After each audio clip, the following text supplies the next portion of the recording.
2 नवंबर को दिल्ली के मुख्यमंत्री अरविंद केजरीवाल और आम आदमी पार्टी के राष्ट्रीय संयोजक अरविंद केजरीवाल जी को ईडी ने समन किया है।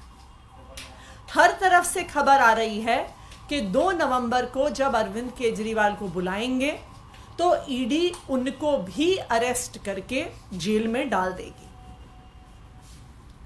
आज भारतीय जनता पार्टी और प्रधानमंत्री नरेंद्र मोदी जी आम आदमी पार्टी को खत्म करना चाहते हैं।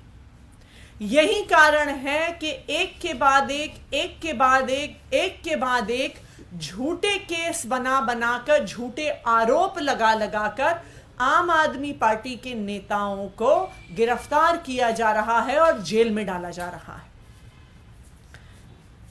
आम आदमी पार्टी के संयोजक और दिल्ली के मुख्यमंत्री अरविंद केजरीवाल को 2 नवंबर को जब गिरफ्तार किया जाएगा, वो इसलिए नहीं किया जाएगा कि उनके खिलाफ कोई केस है, उनके खिलाफ कोई सबूत है।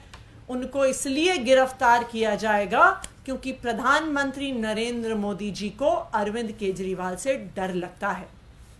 उन्हें पता है कि अगर इस देश में कोई एक नेता है जो खुल के भारतीय जनता पार्टी के खिलाफ बोलता है, जो भारतीय जनता पार्टी के खिलाफ लड़ता है, उस नेता का नाम है अरविंद केजरीवाल। जब से प्रधानमंत्री नरेंद्र मोदी जी 2014 में प्रधानमंत्री बने, तब से अगर एक आदमी से वो सबसे ज्यादा परेशान है, सबसे ज्यादा डरते हैं, वो अरविंद केजरीवाल है। यह कहानी 2015 में ही शुरू हो गई थी, जब प्रधानमंत्री नरेंद्र मोदी जी को लगता था कि उनका अश्वमेध का रथ कोई नेता नहीं रोक सकता, कोई पार्टी नहीं रोक सकती।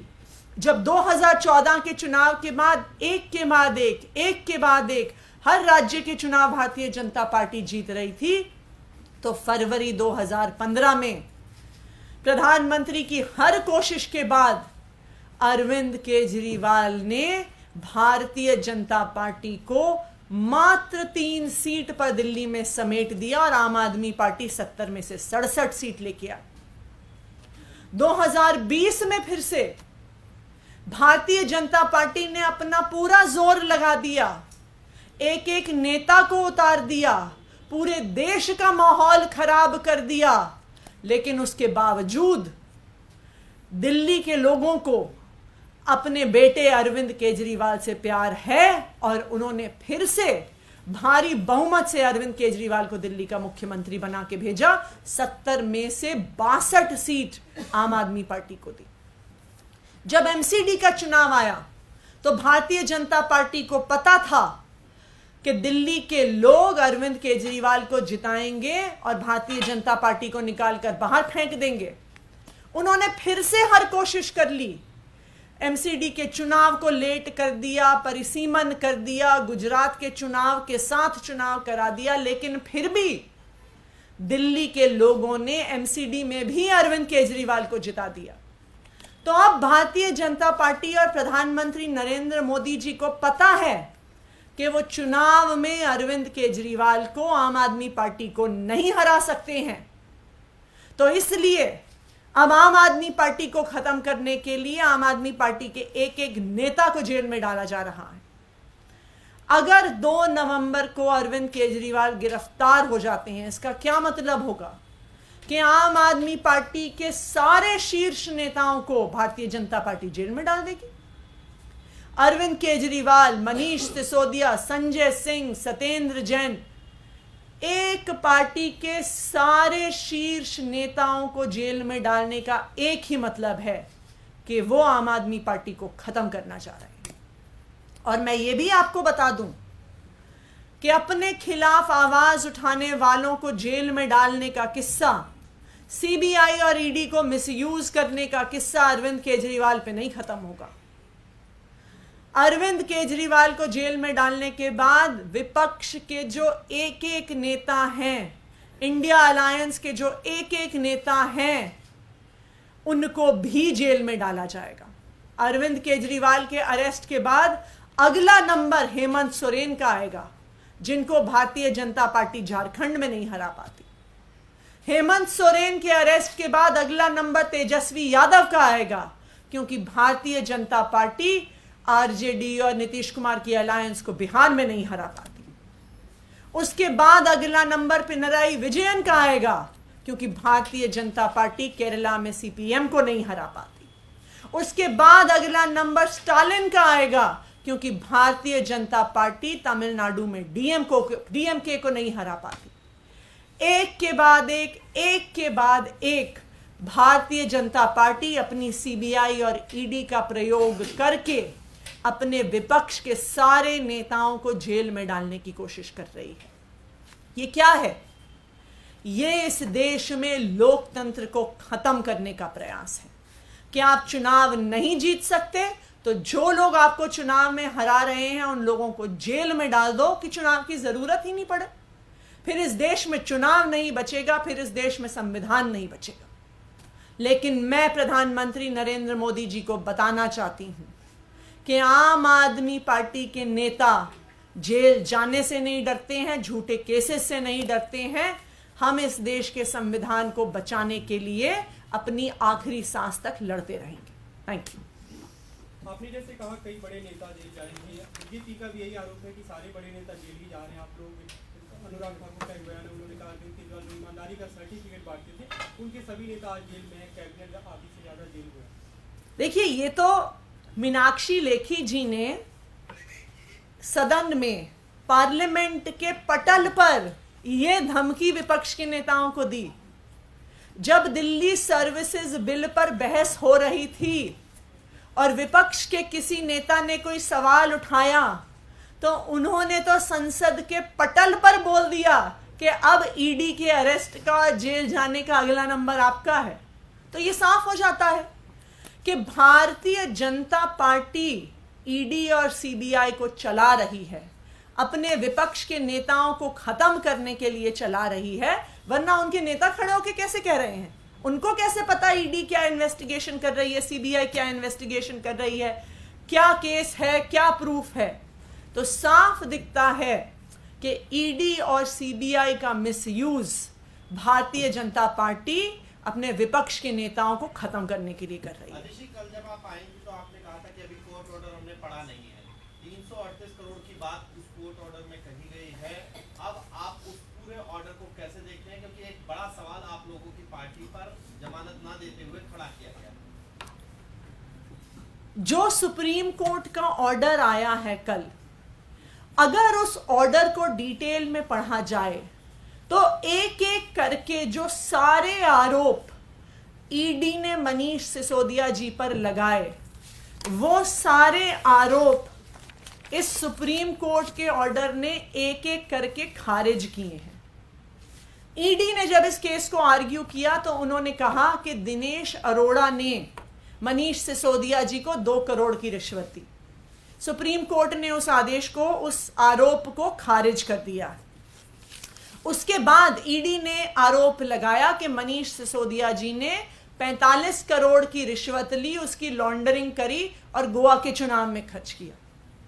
सुप्रीम कोर्ट ने उस आरोप को खारिज कर दिया। ईडी ने तीसरा आरोप लगाया कि मनीष सिसोदिया जी ने 100 करोड़ की रिश्वत ली। सुप्रीम कोर्ट ने उस आरोप को भी, 100 करोड़ की रिश्वत के आरोप को भी अपने इस आदेश में खारिज कर दिया है। तो जो सारे आरोप ईडी ने लगाए हैं वो एक एक करके सुप्रीम कोर्ट ने खारिज किए हैं कल के ऑर्डर। दूसरी बात, जिस 338 करोड़ की सुप्रीम कोर्ट ने बात करी है, उन्होंने एक चीज कही है। उन्होंने कहा है कि 338 करोड़ का सुप्रीम कोर्ट के अनुसार कुछ लिकर होलसेलर्स को फायदा हुआ, लेकिन कहीं पर भी सुप्रीम कोर्ट ने यह नहीं कहा कि ये 338 करोड़ आम आदमी पार्टी के पास या मनीष सिसोदिया जी के पास आए हैं या किसी भी प्रकार का क्विड प्रो क्वो या लेन देन हुआ है। तो ये स्पष्ट है कि इस ऑर्डर में जो जो आरोप ईडी ने लगाए थे उनको खारिज किया गया है और जो 338 करोड़ की बात हुई है उसमें भी आरोप मनीष सिसोदिया पर नहीं है, ये सुप्रीम कोर्ट के ऑर्डर में दिखता है। फिर आप लोग क्या करेंगे, क्योंकि आपके यहाँ सब ऑर्डर भी है और आप कह रहे हैं कि सारी चीजें आपके फेवरेबल भी है, जमानत फिर भी नहीं दी गई, तो अब आगे क्या?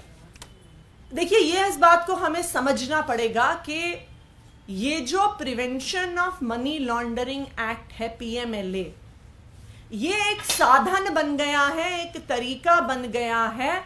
बिना किसी भ्रष्टाचार को साबित किए आप जेल में डाल सकते हैं किसी को, आप किसी को भी जेल में रख सकते हैं। हम तो कहते हैं अगर किसी भी नेता ने भ्रष्टाचार किया है, चाहे वो आम आदमी पार्टी का हो, चाहे वो बीजेपी का हो, चाहे वो कांग्रेस का हो, चाहे TMC का हो, चाहे DMK का हो, उसको जेल में डालो, लेकिन सबूत दिखाकर जेल में डालो। PMLA के माध्यम से, जो PMLA का सेक्शन 45 है, वो बिना किसी सबूत के, बिना कुछ आरोप साबित हुए ईडी को एक माध्यम देता है किसी भी व्यक्ति को जेल में डालने का और जेल में रखने का। तो हमें इस बात को समझना होगा कि आज जो ईडी के हाथ में हथियार हैं, जो prevention of money laundering act है, वो बिना ट्रायल के, बिना आरोप साबित हुए किसी भी व्यक्ति को जेल में रख सकता है। इसीलिए जो कल का ऑर्डर आया है उसमें इतना कुछ खारिज होने के बावजूद बेल नहीं मिली है, क्योंकि ईडी के हाथ में एक ऐसा हथियार है कि उन्हें अपने आरोप साबित करने की जरूरत नहीं है। कल सुप्रीम कोर्ट ने भी कहा है कि एंडलेसली एड इन्फिनिटम आप बिना ट्रायल के किसी को जेल में नहीं रख सकते हैं। उन्होंने ईडी को भी आदेश दिया है कि इस ट्रायल को जल्द से जल्द पूरा किया जाए, क्योंकि जब तक ट्रायल नहीं होता है, जब तक आरोप साबित नहीं होते हैं, तो आप किसी को भी ऐसे बंधक बना के नहीं रख सकते। और यही कारण है कि सुप्रीम कोर्ट ने कहा है कि अगर आरोप साबित करने की जो प्रक्रिया, जो ट्रायल की प्रक्रिया है, अगर वो डिले होती है तो फिर से जमानत की याचिका मनीष सिसोदिया जी फाइल कर सकते हैं। अध्यक्ष जी, क्या मुख्यमंत्री अरविंद केजरीवाल 2 तारीख के समन को एक्सेप्ट करेंगे, जाएंगे ईडी के सवालों का जवाब देने के लिए? देखिए, आम आदमी पार्टी हमेशा से सबके सवालों का जवाब देने को तैयार है। आज समस्या ये है कि आज सवालों के जवाब नहीं ढूंढे जा रहे हैं। आज आम आदमी पार्टी के एक एक नेता को जेल में डालने के बहाने ढूंढे जा रहे हैं। तो जो 2 तारीख को अरविंद केजरीवाल को समन किया गया है, वो सिर्फ सवालों के जवाब देने के लिए समन नहीं किया गया है, उनको गिरफ्तार करने के लिए समन किया गया। यही कर लेते भैया, ये आशुतोष भाई